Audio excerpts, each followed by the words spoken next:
এবার ভাটপাড়ার একটা CC camera footage দেখাই আপনাদের। সিসি ক্যামেরা ফুটেজ, রাতে বোমাবাজি এবং অর্জুন সিং এর যিনি এজেন্ট তার বাড়ির সামনে বোমাবাজি। ভোটের বাংলায় অর্থাৎ বাংলায় ভোট মিটতেই ফের উত্তপ্ত ভাটপাড়া। রাতে 9 নম্বর ওয়ার্ডে বোমাবাজি। ব্যারাকপুরের বিজেপি প্রার্থী অর্জুন সিং এর এজেন্টের বাড়ির পাশের মাঠে বোমা। শাসক দলের বিরুদ্ধে অভিযোগ অর্জুনের এজেন্টের, বিজেপির অভিযোগ খারিজ তৃণমূলের। আর এই সিসি ক্যামেরা ফুটেজ, যে সিসি ক্যামেরা ফুটেজ আপনাদের দেখাচ্ছি, এই সিসি कैमरा फुटेजे नजर पुलिस।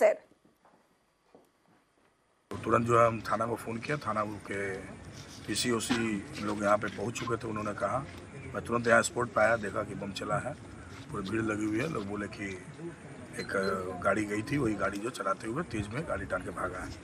पुलिस प्रशासन को मैंने बोला मेरे घर के निश्चित रूप से सीसीटीवी कैमरे में इसका फुटेज होगा, आप एक बार चेक कर लीजिए। सब कुछ दिखा दिए, आप आगे समझिए कौन है नहीं है, कहाँ से एंटी सोशल आए हैं। এটা ব্যালেন্স করা হয়েছে। মারা হয়েছিল তৃণমূল কংগ্রেসের পার্টি অফিসের সামনে, আমাদের কাউন্সিলরের সামনে। পরবর্তীকালে ব্যালেন্স করতে যে আবার একটা ছোট্ট করে বিজেপিতে আছেন, রিসেন্ট জয়েন করলেন প্রিয়াঙ্কু পান্ডে, তার বাড়ির সামনে একটা বোমা। যেহেতু সিসিটিভি ফুটেজে এসেছে, আগামী 24 ঘন্টার মধ্যে আমার মনে হয় তারা গ্রেফতার হয়ে যাবে। কেউ এটাকে উত্তপ্ত করার চেষ্টা করছে, ভুল করছে।